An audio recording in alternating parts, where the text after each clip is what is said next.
24 त्रयोदशी होती है। हर त्रयोदशी को बेर ले जाना चाहिए, 7 बेर खिला देना चाहिए भगवान शिव को। एक बेर को भिगो लिया करके प्रसाद में लोग खिला दें तो बाईपास सर्जरी भी डॉक्टर ने बताई होगी, तो उससे भी निदान मिलेगा। किसी को गांठ बदलने के लिए कह दिया हो डॉक्टर ने, तो एक त्रयोदशी आती है फागुन के महीना में, महाशिवरात्रि। महाशिवरात्रि को आप मंदिर में भोले बाबा किसी शिवलिंग पर जाकर बिलपत्र चढ़ाएं और रात को 12 बजे उसमें के प्रसाद के बिलपत्र लेकर के उसी मंदिर का शिखर कोठी देख करके चबा लें उस बिलपत्र को, तो गांठ का रोग ठीक हो जाता है। भगवान शिव से बड़ा कौन वैद्य हो सकता है। पुराण में हर प्रकार के उपाय हैं, ऐसा कोई रोग नहीं है, ऐसा कोई दुख नहीं है जो दूर न हो सके, ऐसा कोई बंधन नहीं है, ऐसा कोई संकट नहीं जिसका निदान न हो। आज भरत को दूसरे जन्म में हिरण बनना पड़ा और हिरण बनकर के दूसरा शरीर हिरण का भी छोड़ दिया, तीसरे जन्म में ब्राह्मण पुत्र बनकर के आ गए। ब्राह्मण पुत्र बने तो वही हिरण भी 7 ही जन्म ले रहा है। वो हिरण जो था रघुवर राजा बन गया सिंध देश का। सत्संग करने को भगवान के जा रहा था, उसका पहाड़ बीमार हो गया तो भरत को ही लगा लिया पहाड़ के रूप में। भरत जी ने देखा नीचे पैर के नीचे कहीं जीव जंतु से इसकी हत्या न हो जाए, लंबी छलांग हो रही तो जो पालकी थी डांटना शुरू किया। शरीर में जरा भी भय नहीं था, तुम्हें पता है कि हम राजा हैं, हम तो मृत्युदंड भी दे सकते हैं। आज पहली बार भरत जी बोले, देखो जब तुम गर्भ में थे तुम्हें कोई राजा नहीं कहता था, और जब इस दुनिया से चले जाओगे तो तुम्हें कोई राजा नहीं कहेगा। ये शरीर जो है ना, नकली कंडा के बीच रख करके जला दिया जाएगा, ये मिट्टी ही बनना है, एक मुट्ठी राख ही बन जाना है। राजा को ज्ञान हृदय से सुना है तो आज चरणों में गिरकर ये क्षमा कर दो। दिव्य ज्ञान दिया है तो आज जाकर के तीसरे जन्म में भरत जी को आज मुक्ति मिली है और स्वयं उस मृत को भी मुक्ति प्राप्त हुई है। इसके पश्चात भवाटवी का वर्णन सुखदेव महाराज करते हैं। भरत जी के वंश का वर्णन आता है और पूरे भूमंडल का विस्तार किया है।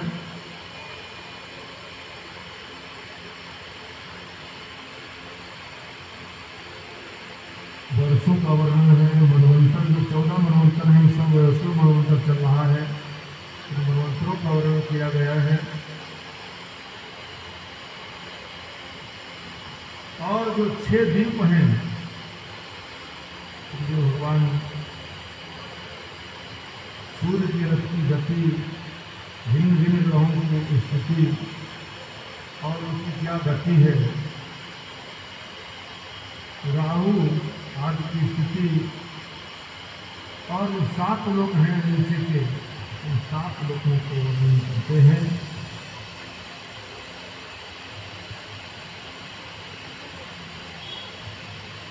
अट्ठाईस प्रकार के नरक हैं, 28 प्रकार के नरकों का वर्णन किया गया।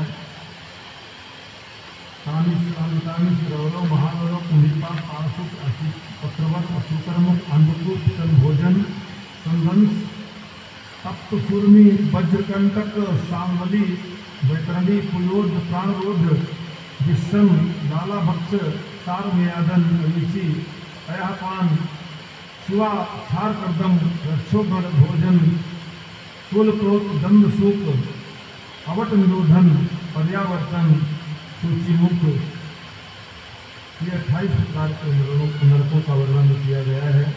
तो नरकों की कथा को सुनकर परीक्षित जी घबरा गए, बोले जैसे गलती तो कोई ना कोई सबसे हो जाती है, यदि कोई ऐसी गलती हुई हो तो नरक से कैसे कंडीशन में, इस हाल में आदमी बच सकता है।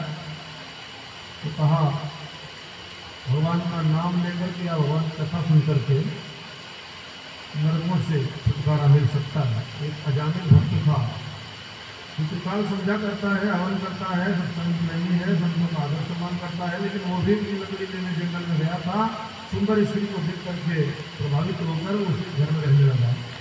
एक दिन संत उसके यहाँ आए तो स्त्री ने उसको डांटा, तुम अकारण से झगड़ा करते हो और सट्टा खेलते हो, नशा भी करते हो।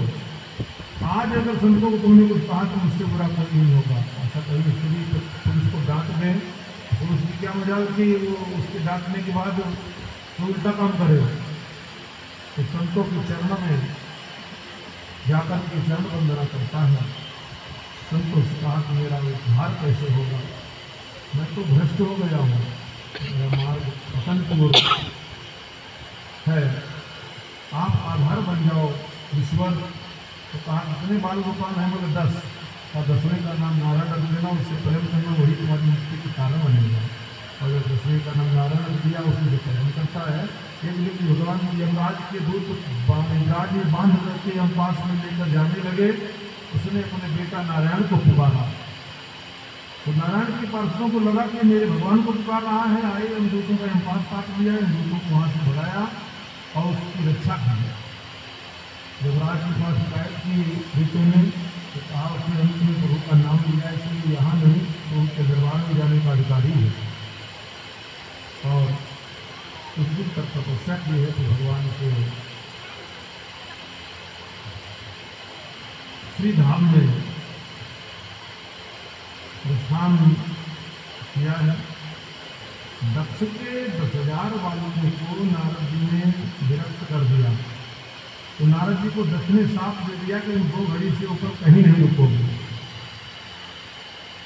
जो बेटियां हैं दक्ष की 60 कन्याएं अश्विनी के गर्भ से हुई हैं, उनके विवाह की चर्चा की है।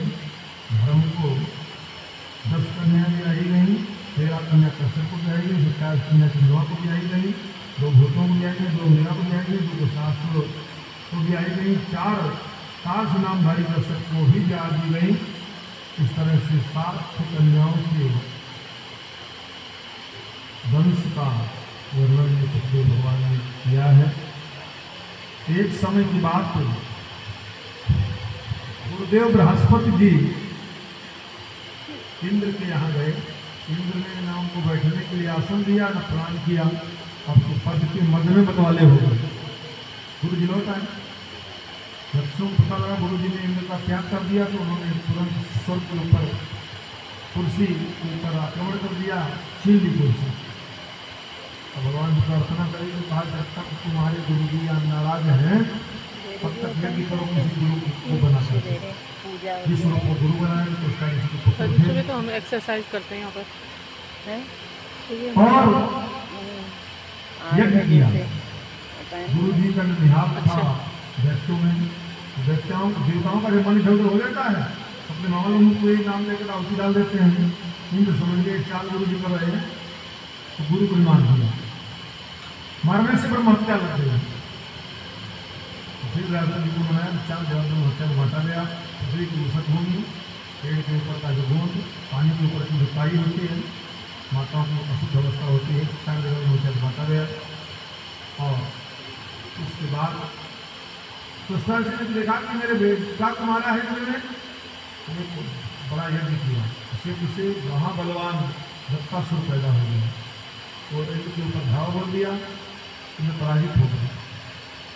तो फिर देवताओं ने प्रार्थना की भगवान की, तो कहा इस समय उस दत्तासुर से तभी जीत सकते हो जब दधी जी ऋषि के पास जाओ। नसीब क्षेत्र में जो सारी कौन भूमि में आता है वहाँ दधी ऋषि जो ब्राह्मण ऋषि थे, उन्होंने अस्थियाँ आरती पकड़ी की दान दे दी राष्ट्र के संकट को दूर करने के लिए। ऐसे भी दानी है ब्राह्मण और ऋषि मुनि गुरुजन लेकर के आए हैं। वज्र बना है उन हड्डियों से। जब तक जो प्रहार किया वो भैरव स्थान भगवान स्तुति करी और विरह में जीने की इच्छा व्यक्त की। तो कहा था कौन पूर्व जन्म में?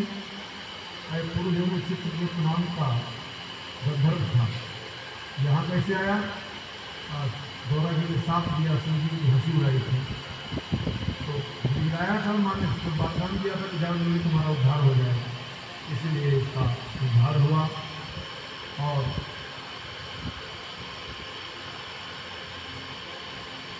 आज कथा में शिवजी भगवान वर्णन करते हैं